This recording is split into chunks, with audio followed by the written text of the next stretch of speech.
The world's greatest scientists and brightest minds were placed in cryogenic sleep inside a specially built underground bunker for 10,000 years so they could one day awaken and help rebuild civilization after a global catastrophe. Horrifying footage of fires and explosions floods the news. At a press conference, the President of the United States announces the launch of the final and most ambitious project yet, its goal to protect every citizen from the looming catastrophe. But reporters are deeply alarmed. They received intel that engineers and scientists are being quietly taken at night to a secret underground facility. This can only mean one thing: the government has already made its decision.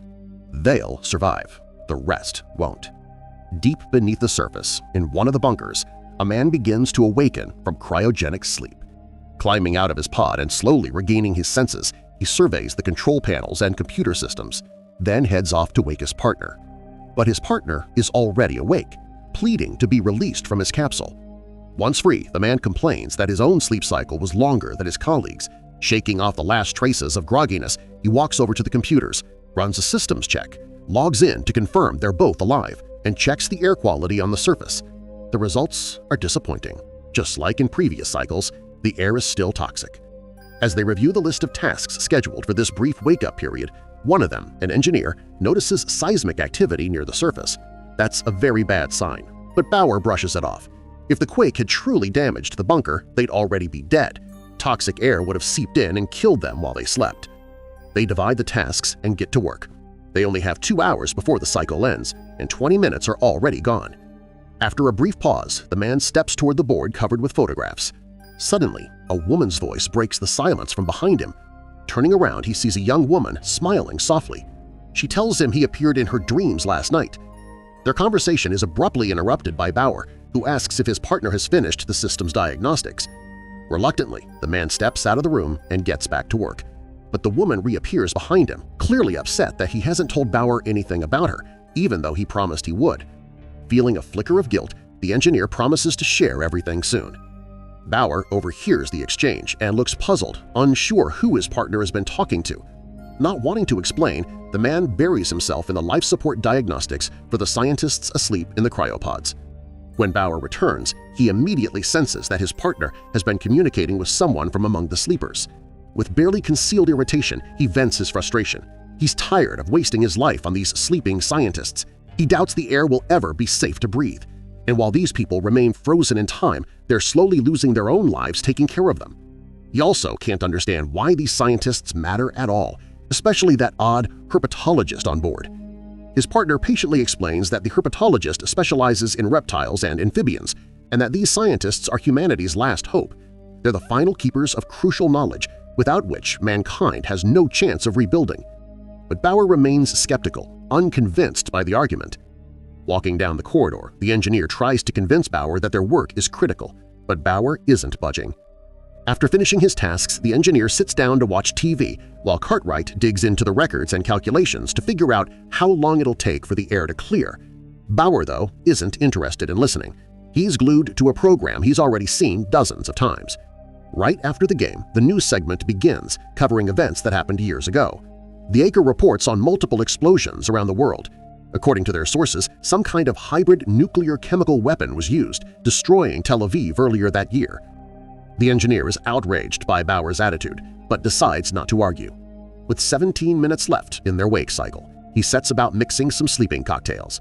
Leaving Bauer to prepare the concoctions, he heads to the bathroom with an adult magazine in hand. Once the systems check is complete and the capsules are powered back on, the engineer retreats to the supply room. That's when the hallucinations start again. He sees the young woman finishing the cocktails. The man returns to the main room and suddenly notices one of the capsules sparking, then catching fire. With just 7 minutes left in their shift, he panics and yells for Bauer to get out immediately. Bauer bolts out with a fire extinguisher, and together they manage to put out the flames, but the capsule is ruined. Bauer flies into a rage, blaming his partner for not thoroughly checking the systems. At that moment, the lights go out and oxygen stops flowing. Their shift is over. Yet to their surprise, they can still breathe. Going through the documents, they discover a backup air supply unit and decide to find it. Armed with a flashlight, they locate the emergency valve for electricity and oxygen and open it. But nothing happens. The lights stay off and breathing gets harder. Thinking they're about to die, Bauer confesses he once had a wife and 3 daughters. The program only accepted singles, but he lied. He never expected the end of the world to actually come. Everyone else is still up there while he's trapped alive down here. Suddenly, the lights flicker on. The ventilation system kicks back in and the timer resets. They have 2 more hours to fix the problems. Sifting through all the documents, they try to figure out how to repair the capsule and find the parts storage. Bauer is furious. The bunker was clearly put together in a rush, with many things left unfinished. But his partner discovers another storage room on the bunker's blueprints. Taking a risk, they decide to check it out. To get there, though, they'll have to break the seal on their compartment. They know opening the hatch will release some oxygen and cut down their time, but they go ahead and open it anyway. As they walk through the new section, Bauer deliberately made strange noises to scare his partner. It cracked him up. They entered one of the rooms and searched it, but found nothing. In the next room, they saw a bunch of different crates. The engineer spotted his imaginary girlfriend, Abby, near one of them and decided to check it out. Inside, they found the parts they needed. After grabbing everything, the men headed back to the main hall. After fixing the capsule, Bauer volunteered to test it. His buddy was against it since it was his own chamber, so he felt he should be the one to test it. But Bauer insisted, and the guy gave in. Bauer got into the capsule and noticed an oxygen leak. He asked Cartwright to check the compressor, and Cartwright left to inspect it. Suddenly, the capsule malfunctioned completely, and Bauer was gasping for air on the verge of suffocation until Cartwright rushed back and saved him, damaging the equipment even more in the process. Snapping back to reality, Bauer was furious that Cartwright took so long to come. He nearly choked to death. Cartwright said he had been nearby the whole time, but couldn't find anything to cut the capsule's film. He also reminded Bauer that it was his idea to test someone else's chamber in the first place. With the second capsule now unusable, Bauer suggested freeing up space by killing one of the sleeping scientists so Cartwright could take that capsule, but his partner flat out refused to sacrifice an innocent life. They were hired specifically to protect the scientists. Bauer tried to convince him that this was their only way out, and eventually Cartwright relented. They planned to inject one of the sleepers with a lethal dose of morphine, but at the last moment, Abby stopped Cartwright and suggested a different approach. Realizing how close he came to crossing a line, Cartwright proposed an alternative plan to Bauer. Bauer immediately shot down the idea, and a fight broke out between them.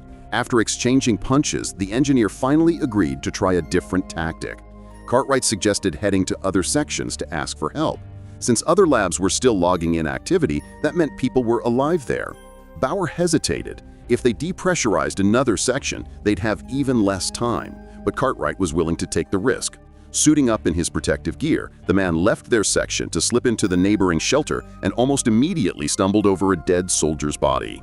Moving deeper inside, he noticed a faint blue dust lingering in the air, the very toxic contaminant poisoning the atmosphere.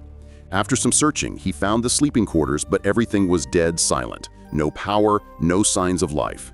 Feeling the weight of defeat, he was about to give up when Abby suddenly appeared again, urging him to keep fighting. Just then, Bauer's voice came over the radio. He'd found a way around to the other section. Following Bauer's instructions, Cartwright crawled through the cramped ventilation shaft and was horrified to discover the bodies of others who hadn't made it. Reaching the target section by this bypass route, Cartwright found it utterly destroyed and its inhabitants long dead. Climbing out through a hole to the outside world, he saw a ruined city stretching into barren, lifeless wasteland. Returning to the wrecked section, the reality hit him. Everyone here had been dead for a long time. While trying to boost his radio signal, Bauer spotted a knife on a nearby table, the very one Cartwright had been searching for. Something about it didn't sit right, so Bauer decided to dig through the recordings. As Cartwright scanned the area, horror dawned on him. The entire system was a lie. Most likely, they were the only survivors. The activity logs from other sections?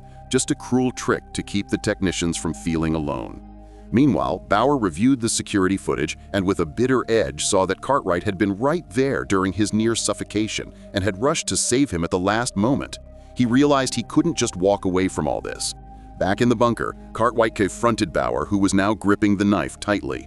Bauer declared he'd watched the footage and knew the truth. Cartwright had tried to kill him. Cartwright pleaded, insisting Bauer had it all wrong, and begged for a chance to explain. But Bauer was resolute, convinced Cartwright was dangerous, and refused to let him into the main section from the intermediate one. Knowing his suit was almost out of oxygen and that he was moments from suffocating, Cartwright made a desperate decision to find another way. Abby appeared once more, standing firmly by his side. Crawling through the ventilation shafts, Cartwright listens over the radio to Bauer's angry accusations and threats. Bauer is tracking him on the cameras, but at some point he loses sight of his partner. Taking advantage, Cartwright navigates a back route through the vents and slips into their section. Relieved, he decides to return to the main hall, but suddenly a gunshot cracks overhead. Bauer has found a pistol and is ready to settle the score. Cartwright ducks into cover and calls out loudly, apologizing and trying to calm him down, offering to make peace. But Bauer refuses. Seizing a moment, Cartwright quietly sneaks past and heads back to the main hall. There he inspects the medical cabinet, weighing his options. That's when Abby appears again.